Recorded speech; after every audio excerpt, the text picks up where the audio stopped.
Bismillahirrahmanirrahim. Assalamualaikum warahmatullahi wabarakatuh. Perkenalkan, saya Apoteker Windy Astuti, Sarjana Farmasi Magister Farmasi, dengan nomor induk dosen nasional 1628049501, merupakan dosen tetap program studi Sarjana Farmasi Fakultas Ilmu Kesehatan, Institut Kesehatan dan Teknologi Graha Medika, Kota Mobagu.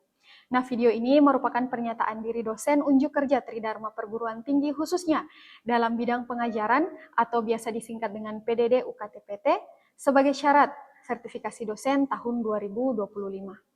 Pada kesempatan kali ini saya akan memaparkan salah satu mata kuliah yang saya ampu dalam program studi farmasi, yaitu manajemen farmasi. Nah, manajemen farmasi ini memiliki peran krusial dalam memastikan pengadaan, distribusi, dan penggunaan obat-obatan yang efisien dan bermutu tinggi. Dalam era yang terus berkembang dengan adanya perkembangan teknologi dan perubahan regulasi, manajemen farmasi juga harus bersifat inovatif dan adaptif. Ini membutuhkan pemahaman yang mendalam tentang tren pasar, kepatuhan peraturan, dan kemajuan teknologi yang terkait dengan industri farmasi. Ketika dikelola dengan baik, manajemen farmasi dapat memberikan manfaat yang signifikan, termasuk pada pengurangan biaya, peningkatan efisien operasional, peningkatan kualitas pelayanan, dan kepatuhan yang lebih baik terhadap regulasi. Oleh karena itu, pemahaman dan penerapan konsep manajemen farmasi yang baik sangat penting bagi kesuksesan sebuah organisasi farmasi. Nah, CPL yang harus dicapai oleh mahasiswa dalam mata kuliah ini yaitu memiliki keterampilan mengidentifikasi sediaan farmasi dan melakukan pelayanan kefarmasian. Salah satu CPMK yang harus dicapai oleh mahasiswa adalah mampu menguasai konsep dasar, prinsip, dan teori perencanaan, pengadaan, penerimaan, penyimpanan, distribusi, pencatatan, dan pelaporan, serta pengendalian sediaan farmasi, alat kesehatan, dan bahan medis habis pakai, serta mampu melakukan pelayanan kefarmasian. Nah, dalam mata kuliah ini ada beberapa aspek penilaian yang saya lakukan, ada 4, yaitu yang pertama aspek kehadiran dan kedisiplinan 10%, aspek tugas dan keaktifan itu 20%, aspek ujian tengah semester itu 30%, dan ujian akhir semester itu 40%.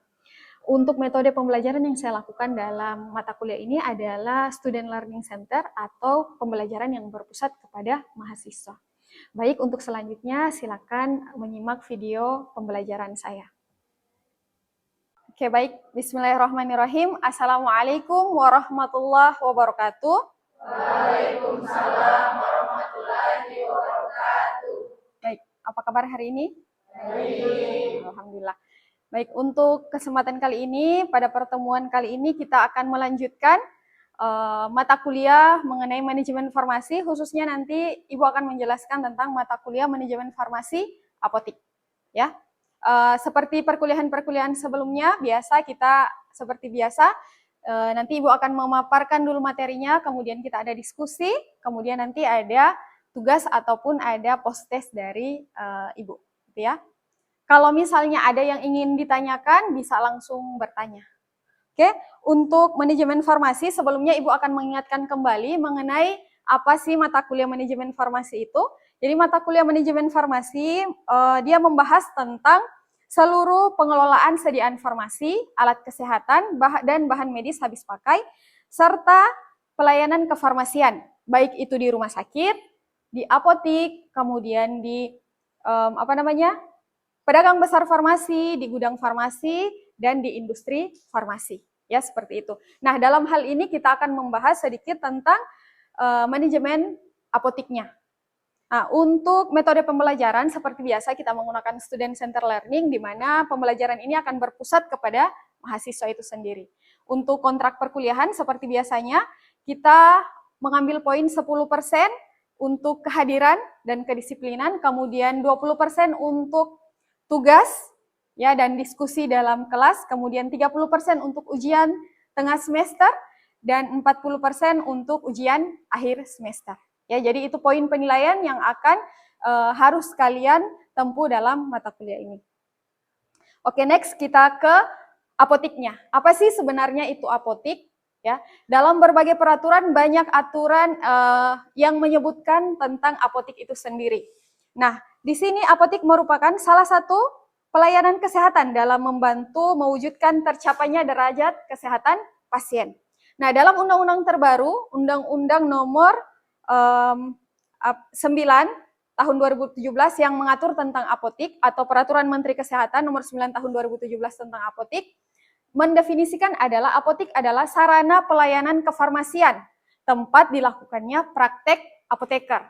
Jadi selain apoteker, bukan tempat praktek tenaga kesehatan yang lain apotik tersebut. Jadi apotik itu hanya untuk apoteker. Muncul pertanyaan bahwa asisten apoteker bagaimana dong Ibu? Asisten apoteker membantu apoteker dalam pelayanan di apotik. Ya, bukan asisten apoteker yang melaksanakan seluruh tugasnya apoteker. Tidak seperti itu. Karena kita profesinya ada apoteker dan ada vokasi asisten apoteker. Nah, tugas dan fungsi apotik bisa dilihat yang pertama sebagai tempat pengabdian profesi seorang apoteker. Ya, tadi sudah Ibu sampaikan bahwa selain apoteker maka bukan di apotik gitu. Jadi kalau ada misalnya tenaga kesehatan yang ada di apotik berarti itu melanggar aturan sesuai dengan regulasi yang ada. Kemudian yang kedua, sarana yang digunakan untuk melakukan pelayanan kefarmasian. Kemudian selanjutnya adalah sarana yang digunakan untuk memproduksi dan mendistribusi sediaan farmasi antara lain obat, bahan obat, dan obat tradisional. Jadi di apotik itu ada mulai dari obat, bahan obat, dan obat tradisional. Dan yang terakhir fungsinya adalah sebagai apa? Pembuatan, pengendalian mutu, sediaan farmasi, kemudian pengamanan pengadaan, kemudian penyimpanan, dan pendistribusian atau penyaluran obat, serta pengelolaan obat, pelayanan obat bebas, obat resep, dan terakhir pelayanan informasi obat, serta pengembangan obat, bahan obat, dan obat tradisional. Jadi itu fungsi antara apotik, ya. Jadi berbeda nanti dengan yang kita sebut dengan toko obat, ya seperti itu. Oke, sebelum kita masuk ke penggolongan obat, maka kita harus mengetahui dulu obat-obat apa saja sih yang harus ada di apotik, ya. Yang pertama itu penggolongan obat dimaksudkan untuk peningkatan keamanan dan ketetapan penggunaan serta pengamanan distribusi. Nah, penggolongan obat terdiri dari beberapa. Yang biasa kita kenal ada obat bebas terbatas, kemudian ada obat keras, yang termasuk juga psikotropika masuk dalam obat keras, kemudian ada obat narkotika, kemudian ada yang namanya obat wajib apotik, ada obat tradisional, yang termasuk nanti kita bahas jamu, obat herbal terstandar, dan fitofarmaka. Nah, bagaimana sih Ibu obat bebas itu? Nah, obat bebas adalah obat yang dapat dibeli secara bebas dalam jumlah yang banyak. Boleh, jadi dalam jumlah yang banyak kita bisa membeli secara bebas obat tersebut. Dia ditandai dengan apa? Ya, seperti yang kalian lihat, obat bebas itu ditandai dengan lingkaran berwarna hijau dengan garis tepi warna hitam. Itu untuk obat bebas. Contoh obat bebas ada paracetamol, vitamin-vitamin, kemudian minyak kayu putih, dan sebagainya. Kemudian selanjutnya ada obat apa? Obat bebas terbatas. Apa bedanya obat bebas dan obat bebas terbatas? Nah, selain beda pada penandaan, beda juga pada izin dalam mengeluarkan obat tersebut. Ya, kalau obat bebas terbatas adalah obat bebas yang kita membelinya dalam jumlah yang terbatas dan dengan tanda peringatan-peringatan tertentu. Nah, kalau di sini disampaikan bahwa obat bebas terbatas itu adalah obat yang termasuk dalam golongan W, yaitu obat keras yang dapat diserahkan kepada pasien tanpa resep dokter. Tapi ada syaratnya. Yang pertama, obat tersebut hanya boleh dijual dalam bungkusan asli. Ya, kalau sudah di packaging maka itu sudah dikatakan obat keras, bukan obat bebas terbatas lagi. Kemudian yang kedua, pada penyerahannya oleh pembuat atau penjual ditulis harus diberi tanda peringatan. Nah, tanda-tanda peringatannya seperti apa? Seperti ini. Jadi dalam obat bebas terbatas itu ada 6 tanda peringatan. Jadi yang pertama ada tanda peringatan P nomor 1. Di situ harus tertulis bahwa awas obat keras, bacalah aturan pemakaiannya. Kemudian P nomor 2, awas obat keras hanya untuk dibakar. Ya, kemudian P nomor 3, awas obat keras hanya untuk kumur, jangan ditelan. Kemudian P nomor 4 adalah awas obat keras hanya untuk dibakar. P nomor 5 ada awas obat keras tidak boleh ditelan, dan P terakhir nomor 6 awas obat keras, obat wasir jangan ditelan. Seperti itu. Jadi kalau untuk obat bebas terbatas, kalian akan melihat perbedaannya. Kalau ada peringatan di dalam kemasan tersebut, maka itu termasuk dalam obat bebas terbatas. Ada yang tahu obat bebas terbatas dengan peringatan nomor 1 contohnya? Apa?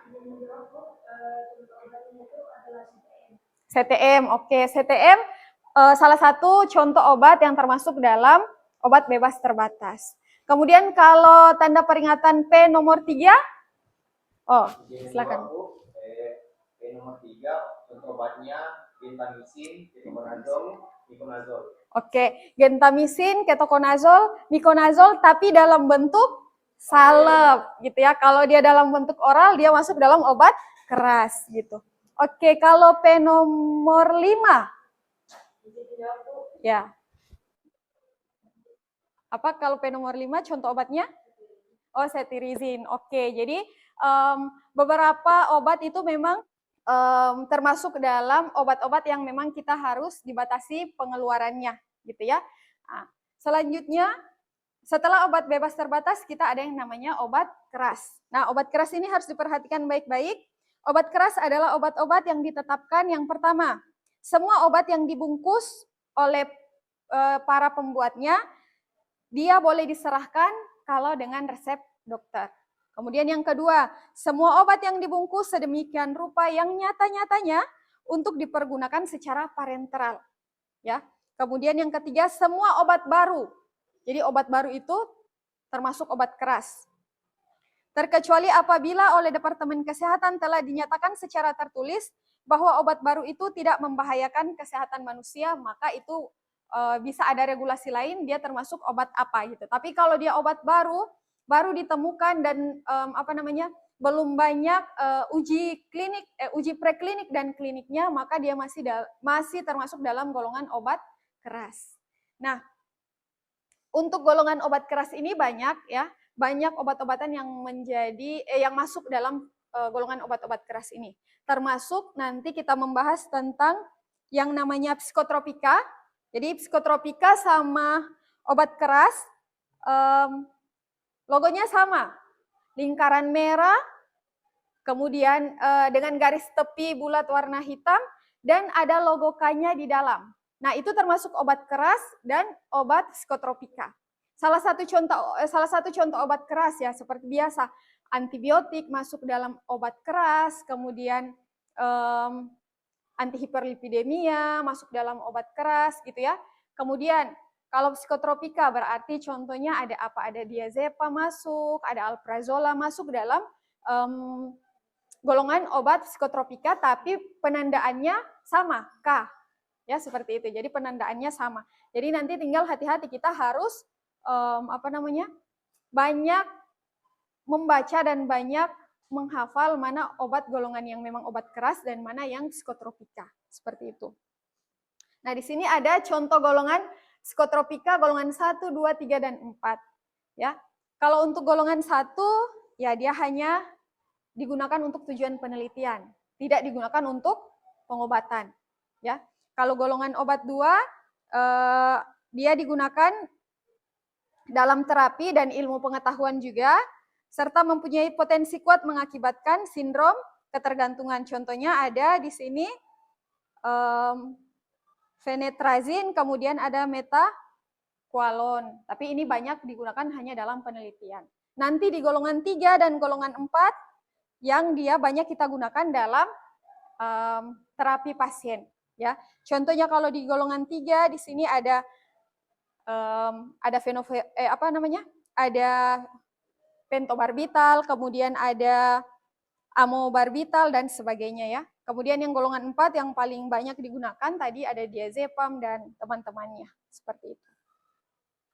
Kemudian ada golongan narkotika. Nah, golongan narkotika ini adalah Zat atau obat yang berasal dari tanaman atau bukan tanaman, baik sintesis ataupun semi-sintesis, yang dapat menyebabkan penurunan dan perubahan kesadaran, hilangnya rasa, mengurangi sampai menghilangkan rasa nyeri. Nah, untuk golongan narkotika ini, penandaannya adalah garis tepi merah dengan palang merah di dalamnya. Ya. Kalau untuk narkotika, dia hanya terdiri dari 3 golongan. Nah, golongan 1 dan 2 itu biasanya digunakan dalam penelitian, dan golongan 3 yang kita gunakan dalam terapi. Contohnya apa? Ada kodein, ada morfin, dan teman-temannya. Ya. Kemudian kita lanjut ke yang namanya obat wajib apotik. Namanya obat wajib apotik berarti obat tersebut harus ada baik dalam pembukaan apotik ataupun dalam apotik itu berjalan. Ya. Obat wajib apotik ini juga diatur dalam aturan yang dikeluarkan oleh pemerintah. Obat apa-apa saja yang harus ada di apotik itu sudah diatur. Jadi tinggal kita kalau misalnya nanti mau membuka apotik atau nanti kita menjadi apoteker penanggung jawab dalam apotik tersebut, maka kita harus melihat regulasi apakah memang obat yang ada di apotiknya kita sudah memenuhi obat wajib apotik yang harus ada di apotik. Jangan sampai ada obat wajib apotik yang tidak ada di apotik. Maka itu kita melanggar aturan. Ya, jadi obat wajib apotik juga terdiri dari ada 3 yang dibagi oleh pemerintah. Ada obat wajib apotik nomor 1, 2, dan 3. Ya, kalau obat apotik nomor 1 itu termasuk dalam obat-obat saluran cerna dan sebagainya. Seperti itu ya. Jadi nanti kalian harus sering melihat atau sering mengikuti perkembangan regulasi yang ada.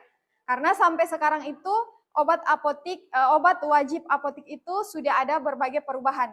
Ada yang dulunya dia dari obat bebas diganti menjadi obat bebas terbatas. Ada yang dulunya dia obat keras diganti jadi obat bebas terbatas, seperti itu. Jadi kita harus update tentang regulasi-regulasi yang ada dalam negara kita ini, gitu ya.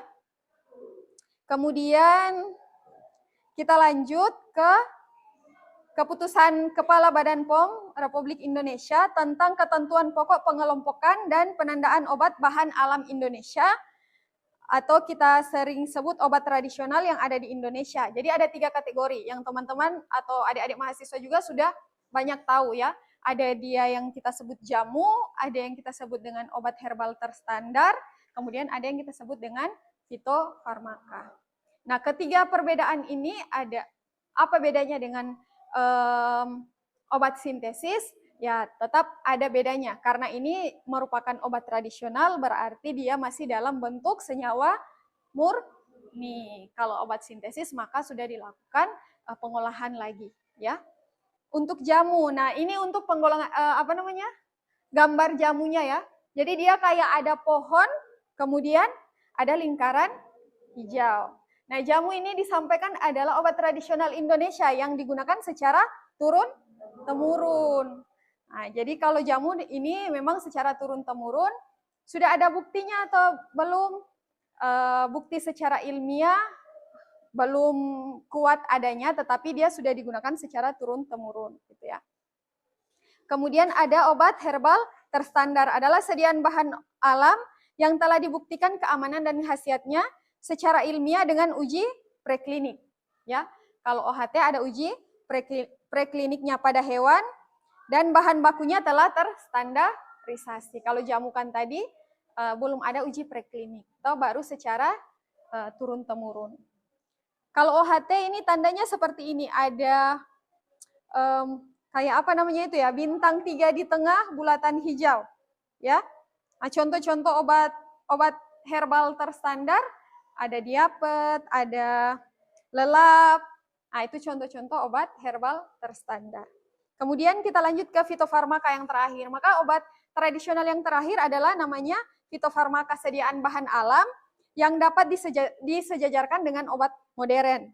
Karena telah dibuktikan keamanan dan khasiatnya secara ilmiah dengan uji preklinik pada hewan dan uji klinik pada manusia.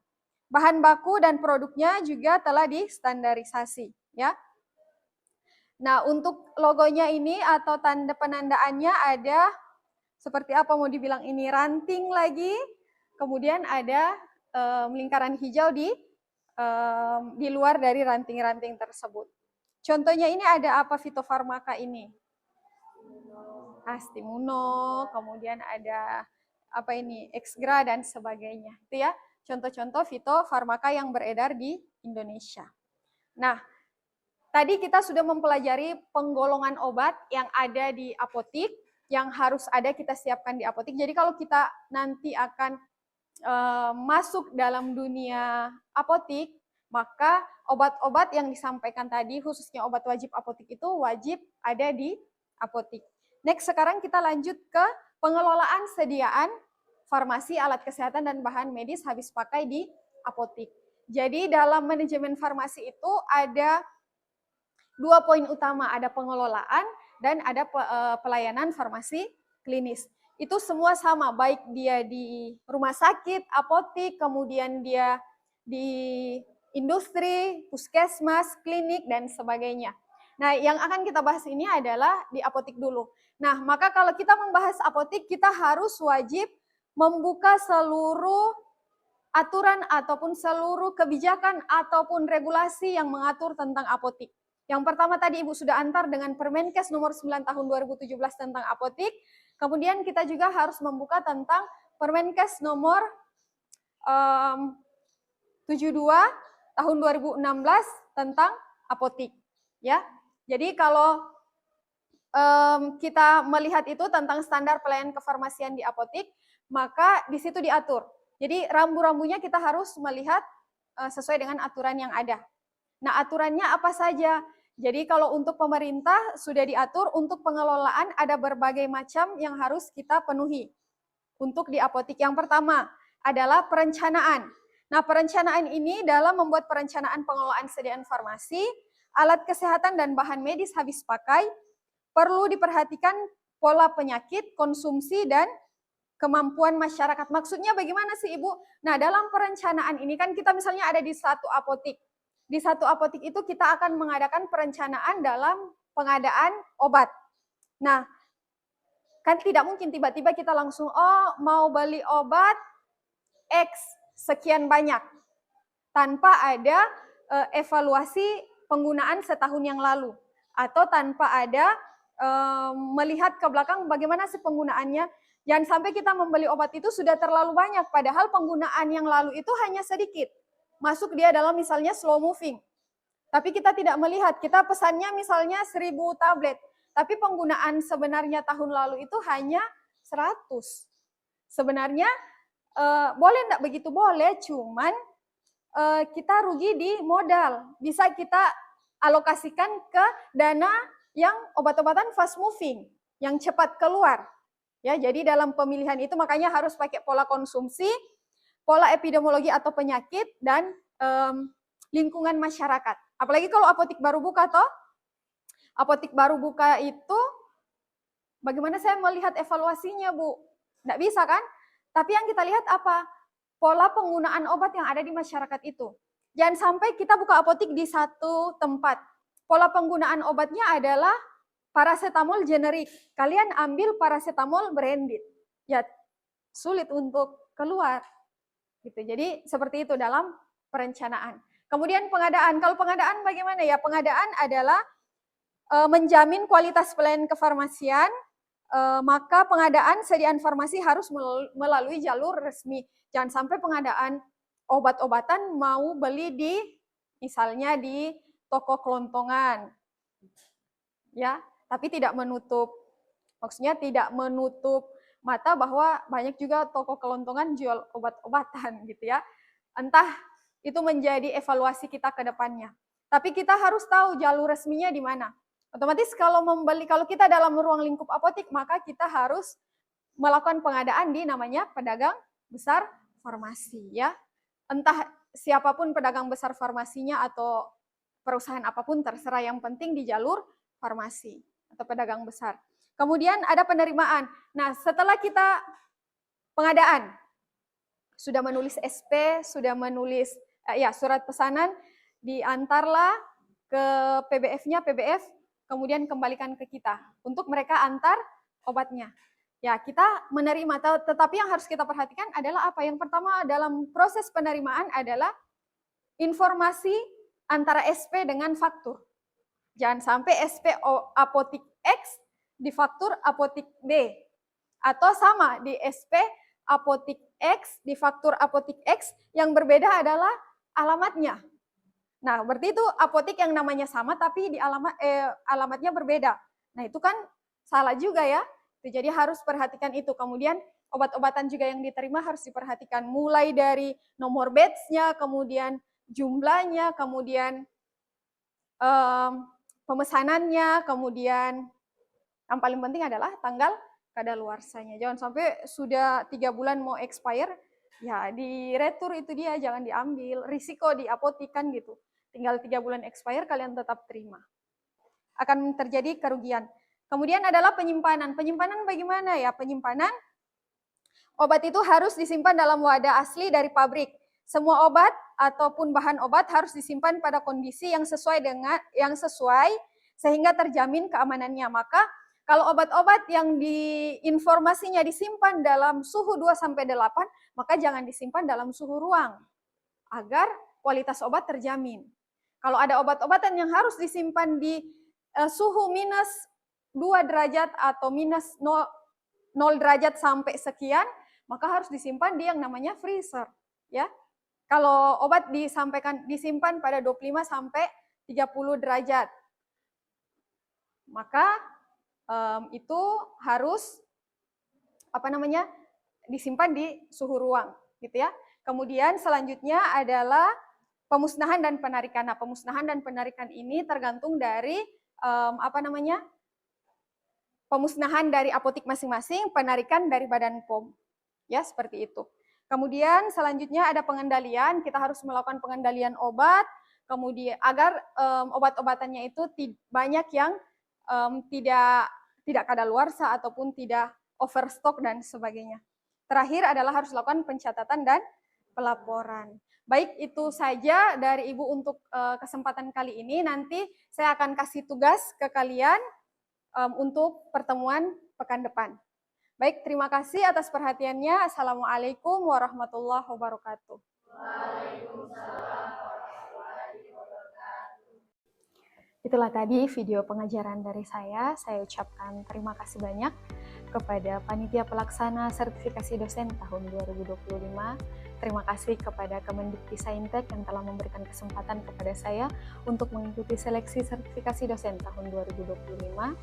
Terima kasih juga saya ucapkan kepada Yayasan Pendidikan Bogani serta seluruh sivitas akademika Institut Kesehatan dan Teknologi Graha Medica serta seluruh mahasiswa program studi farmasi yang telah membantu dalam pembuatan video ini. Saya ucapkan terima kasih banyak dan mohon maaf apabila ada salah kata dan perbuatan. Sekian dari saya. Assalamualaikum warahmatullahi wabarakatuh.